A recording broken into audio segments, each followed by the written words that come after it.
What we're going to have a look at now is how we use the ASI to check our speed. Now look over the nose, you'll notice the attitude is steady and the speed is steady. We're in a steady glide. If I now lower the nose to an attitude I think is going to give me 70 knots, which is there, look at the ASI.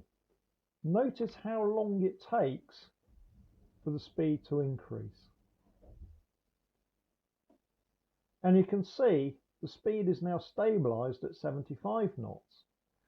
So I'm just going to make a further attitude correction and then wait. Notice it takes time for the speed to reduce and then become stable. There we are. It's now steady at 70 knots. Similarly, if I raise the nose to the normal gliding attitude, notice how long it takes for the speed to stabilize.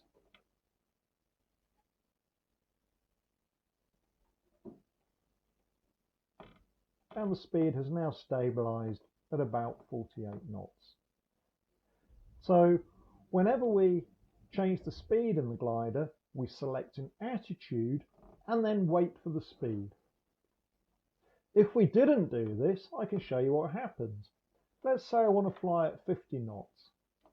If I lowered the nose and kept lowering the nose, notice that the speed goes beyond 50 knots.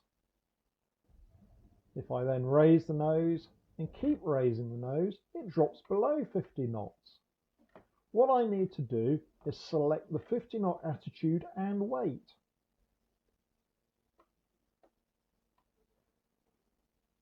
If I haven't quite got the speed I want, I make a further attitude correction and then wait again.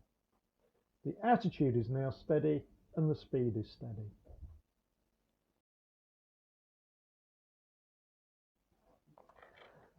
So what I'm going to do now is show you how we trim the glider. You'll notice that the glider is stable and it's in trim. The attitude's steady and the speed is steady. If I take my hand off the stick, you'll notice that the glider is in trim. The attitude and speed are stable. Okay, what I'd like you to do is put your right hand on the stick. I want you to hold this attitude with the elevator. I'm going to move the trimmer and you are going to have to apply a load to the stick in order to maintain a steady attitude. Okay, you have control.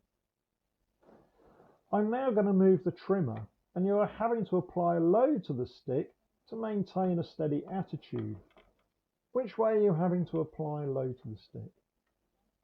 Correct, you're having to apply a back load to the stick to maintain a steady attitude. With your right hand, I'd like you to move the green trim lever until there's no longer a load on the stick.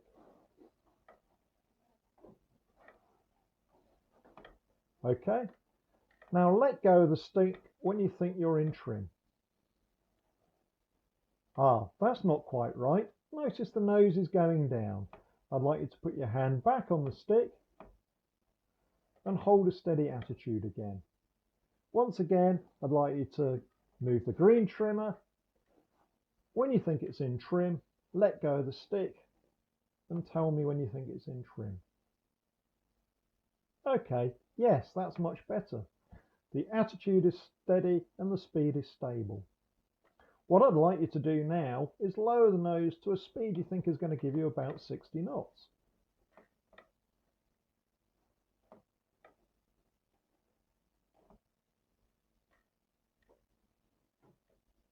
There we go, that's 60 knots. You probably notice you're having to apply a forward stick pressure. So move the trimmer so there's no longer a load on the stick. That's good, the attitude's steady, the speed is stable. Now I'd like you to bring the nose back to the normal attitude and we'll fly at 45 knots. Once the speed is stable, retrim the glider. That's very good. So from now on, always fly the glider in trim. So what I'm going to demonstrate in this exercise is the straight glide.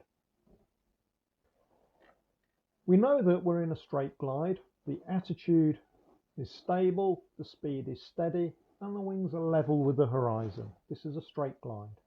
If we were not in a straight glide, it might look something like this. In order to re-achieve a straight glide, we roll the wings level with coordinated aileron and rudder together, centralizing as the wings come level, and then reselecting the correct attitude with the elevator. We're now back in a straight glide. Okay, now that you know how to achieve a straight glide, what we're going to do is add the scan cycle, which is an orderly lookout cycle and also monitoring where we are in relation to the airfield. So, first of all, we make sure we're in a straight glide and we're flying in the direction we want to. The speed is steady, the height is adequate, and we notice what the vario is doing. Now we start the lookout cycle. First of all, we look out to the 11 o'clock position, look above and below the horizon, but especially on it. Now the 10 o'clock position, scan above and below the horizon as well as on it. Out to the wingtip, above, below the horizon, especially on it, and as far around to the left as we can. We now look above us and then forward again back to the instrument panel.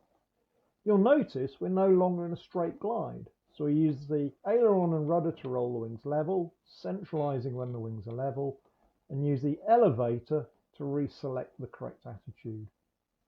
We monitor our height and what the vario is doing and where we are in relation to the club. That is all good. We now start the lookout cycle to the right. So we check ahead, above and below the horizon, the 1 o'clock position, the 2 o'clock position, out to the wingtip, as far around behind as we can look above us, and then look back forward again. We're still in a straight glide, the speed is steady, our height is good, the vario is normal, and we're still in a good position relative to the club. So all the time we fly, we try and maintain that lookout cycle and know where we are in relation to the airfield.